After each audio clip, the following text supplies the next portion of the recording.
त्योहारों का समय है और इस समय खाद्य विभाग एवं सीएम फ्लाइंग द्वारा लगातार मिठाई की दुकानों एवं मिठाई बनाने वालों पर छापेमारी की जा रही है।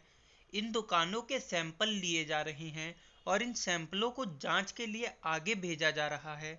अगर आज की बात करें तो आज खाद्य विभाग एवं सीएम फ्लाइंग स्क्वाड द्वारा सेक्टर 21 में संयुक्त कार्रवाई की गई, जहां सेक्टर 21 में एक कोठी में पनीर का सैंपल लिया गया और उसी व्यक्ति का 25,000 का प्लास्टिक का चालान भी काटा गया।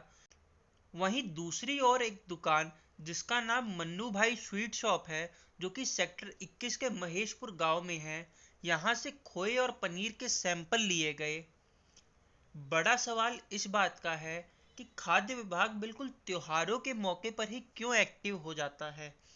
और दूसरा बड़ा सवाल इस बात का है कि जो सैंपल आज लिए गए हैं, इनकी रिपोर्ट लगभग 12 से 15 दिन में आती है।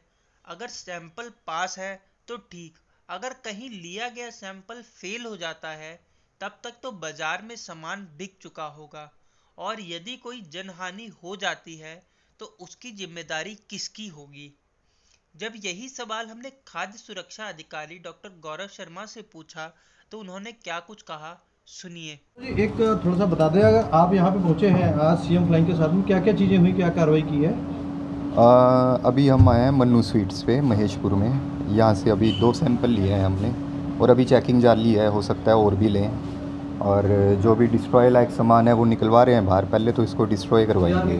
दो किस चीज़ के सैंपल लिए गए हैं? खोए के और पनीर के। तो जो डिस्ट्रॉय अगर सामान करा अगर आप नहीं आए तो ये मार्केट बिक जाता? नहीं बिकता। हम किस लिए हैं, हम इसको बिकना ही थोड़ी देते हैं। हम इसीलिए अभी रेगुलर चेकिंग पे हैं, दिवाली पे हर रोज़ चेकिंग हो रही है।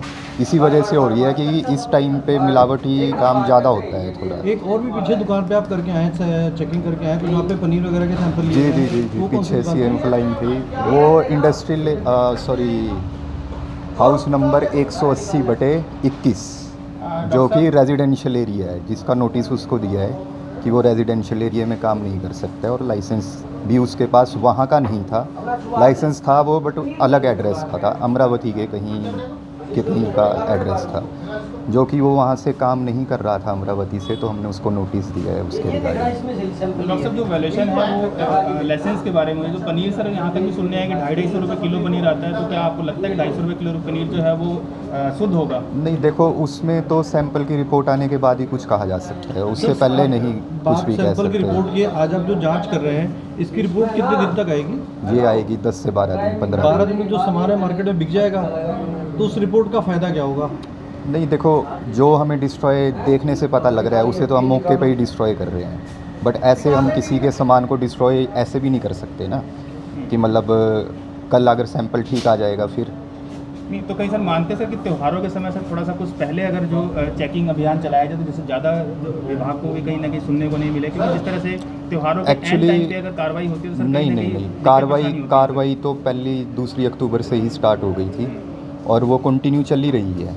और कुछ रिपोर्टों की तो रिपोर्ट्स आने वाली भी होंगी मेरे ख्याल से, 2-4 दिन में आ ही जाएंगी। गौरव जी, आपको याद होगा पिछली साल भी जब आप कार्रवाई करें तब भी हमने आपसे बात पूछी थी कि जो सैंपल लेते हैं इसकी जांच तत्काल क्यों नहीं होती, क्योंकि 15 दिन तक के बाद से रिपोर्ट जब आएगी जो सामान मार्केट में बिक जाएगा, फिर खराब है या सही है, तत्काल ये कैसे इसलिए नहीं फैसला होगा? होती कि 2 ही लैब हैं जिनमें पूरे हरियाणा के सैंपल जाते हैं और वहाँ पे भी टाइम लगता है। सैंपल चेक करना कोई इजी बात नहीं है, सैंपल चेक करने के बहुत सारे पैरामीटर्स हैं, उन सबको चेक करने में टाइम तो लगता है। देखो, कुल मिलाकर यह सब कुछ सुनने के बाद यह तो तय हो गया कि अगर आप कोई सामान खरीद रहे हैं तो अपनी जिम्मेदारी पर खरीदें, ना कि विभाग की जिम्मेदारी पर।